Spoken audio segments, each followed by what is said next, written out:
I'm Wendy from Shiny Happy World, and this month I'm going to teach you how to make this squirrel block. This is the new Funny Faces Quilt Block of the Month Club pattern. When I say now, this is currently, it is April 15th, so this is the pattern that's going to be available to club members until May 15th when we'll have a new pattern in there. So that's April 15th, 2020, in case you're watching this video a year from now. So if you're watching it now, between April 15th and May 15th, 2020, and you're a club member, go to the clubhouse and get your pattern. If you're not a club member, join the Funny Faces Quilt Block of the Month Club and you'll be able to get into the clubhouse right away and download the pattern. If you are not a Funny Faces Quilt Block of the Month Club member and you don't want to join but you want this pattern, you just have to wait a little bit. It'll be in the shop at Shiny Happy World probably at the end of May or the beginning of June. So that is where you can find this guy. I'll have all those links for everything I just talked about in the description below the video. But right now, here's how to make him. Okay, the first thing you're going to need to do is print your pattern, the reversed and exploded version of the pattern, onto the paper side of paper-backed fusible adhesive. This is actually on regular paper because my inkjet printer, which is what you need to use for the printable adhesive, is printing all streaky, and I wanted you to be able to see it. So the squirrel's pretty easy. He doesn't have a lot of pieces, and most of them are pretty good size, and they're going to be pretty easy to outline. So after you get this printed out or traced, you're going to want to do a rough cut around each piece. And that means you're not going to cut right on the line. See here, you can see what the streakiness looks like. So you want to give a little bit of extra room outside all of the solid lines and a little extra room anywhere there is a dotted line, because that is a piece that's going to either be tucked into the seam allowance like the bottom of this body piece, or it's going to be tucked behind another piece like the bottoms of his ears here. So we've got a few different pieces. We've got the body piece, we've got two ears, we've got a tummy, we've got the eyes and the nose, and we have a great big puffy squirrel tail. So you're going to want to fuse those pieces to the wrong side of your fabric. And just a little quick note about color.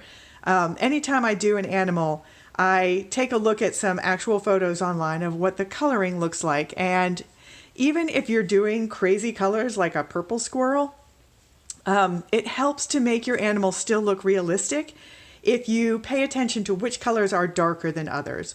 So on a squirrel, the tail is usually, not always, but usually just a little bit darker than the body. So I've got, this is my body color and this is my tail color. And the tummy, whether it's a red squirrel or a gray squirrel, the tummy is almost always white. I'm not doing white here, but I'm doing definitely a lighter color. And then the ears are usually either the same color as the body, or sometimes they're a little bit lighter. Some squirrels have their ears turned so far forward that you're seeing the outside of their ears, but if they have their ears turned out, you see the whites on the inside of their ear. So it really depends on how they're posed. So you could do lighter ears like I'm doing here, or you could do ears that are the same color as the body.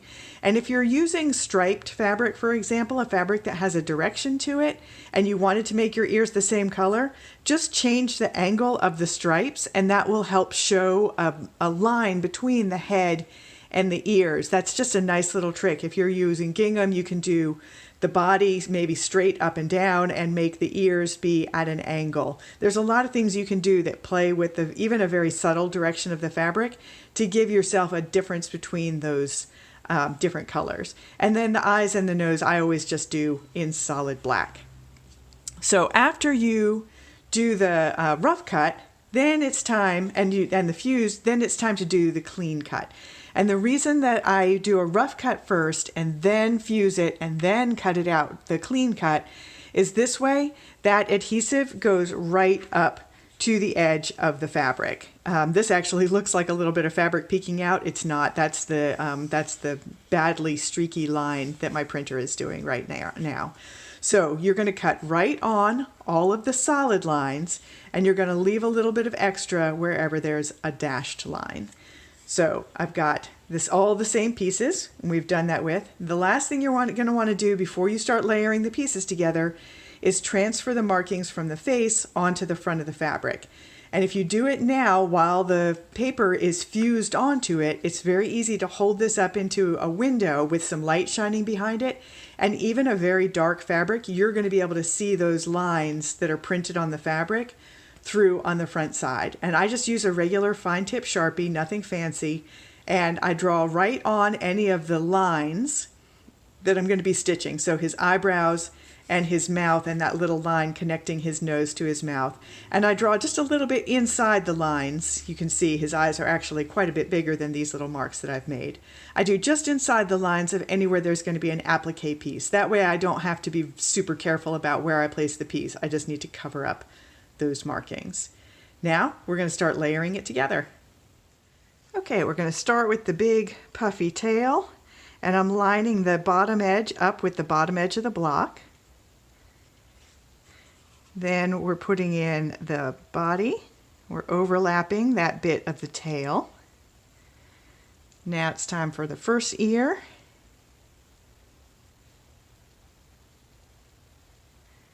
And now the second ear.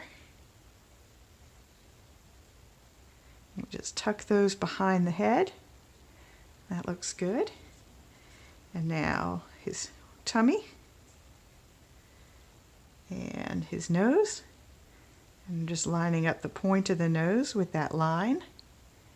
And one eye. And the other eye. All right, now I'm going to take him and get him fused down. I've got everything where I want it. And after I fuse it, I'm going to do some outline stitching, and then I'll come back and I'll show you the finished outlined block and what I did, like the path that I followed to do that outlining. All right, here is our finished block, all outlining. The outlining, I think, makes a huge difference. I always outline mine just with a simple straight stitch and black thread, and I go around everything 3 times. I am trying not to line up my 3 times. Pull this one in a little bit closer so you can see, because I want it to have kind of a sketchbook, scribbly look to it. But if you like a heavier line and don't want to go around it 3 times, you can also just use a thicker thread. I have a tutorial that shows how to use 12 weight thread. But here is the path that I take. I'm always trying to plan things out ahead of time so that I don't have to stop and start my stitching too often. So I started this guy down here, and I went up around the body once, and then back a second time. I went past the base of the ear, and then I did the top of the ear. 1, 2, 3. And then I did a double going over the base of the ear again. That's okay. Go around, keep going around the head, go past the base of the ear. 1, 2, 3. Double up over the base of the ear. Finish on down here for a second trip around the body. And then one more time up around the body. Then I don't stop. I just take a little detour here across the bottom edge. Whoops, let me pull that up a little bit. Across the bottom edge. This is never going to be seen because your blocks are going to be sewn together. Go across here and then go up over his tummy. 1, 2, 3. And then keep going, do the same thing, just run right along the body here, and then I'm going to do the tail. 1, 2, 3. Then I finally knot. That's the first time I knot, and I've done everything except his face. The face, you got to stop and start a little bit. So I did both of the eyebrows, 1, 2, 3, knotted off. Same thing up in here.